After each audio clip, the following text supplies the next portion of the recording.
Bakit nagustuhan ko itong Thinktone Mini?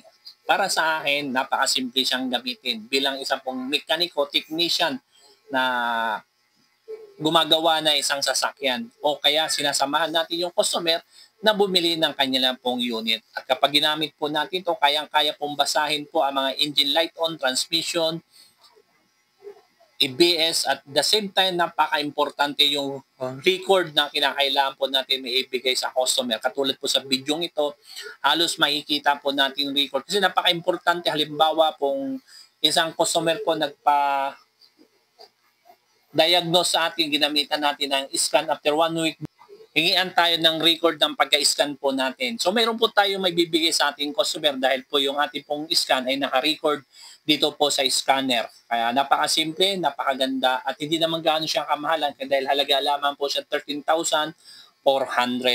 At isa sa mga nagustuhan ko to ng mga scanner at siyempre, at kung gusto mo rin siya i-delete, napakadali, pindutin mo lamang po yung edit. Kapag pinindot mo yung edit at makikita mo na yung mga in-scan mo na gusto mo na pong i-delete at palitan na dahil po matagal na po naka-restore sa iyo pong scanner siguro almost 1 month. So guys, follow mo ako para sa susunod kong mga video. Muli, Mr. Pads.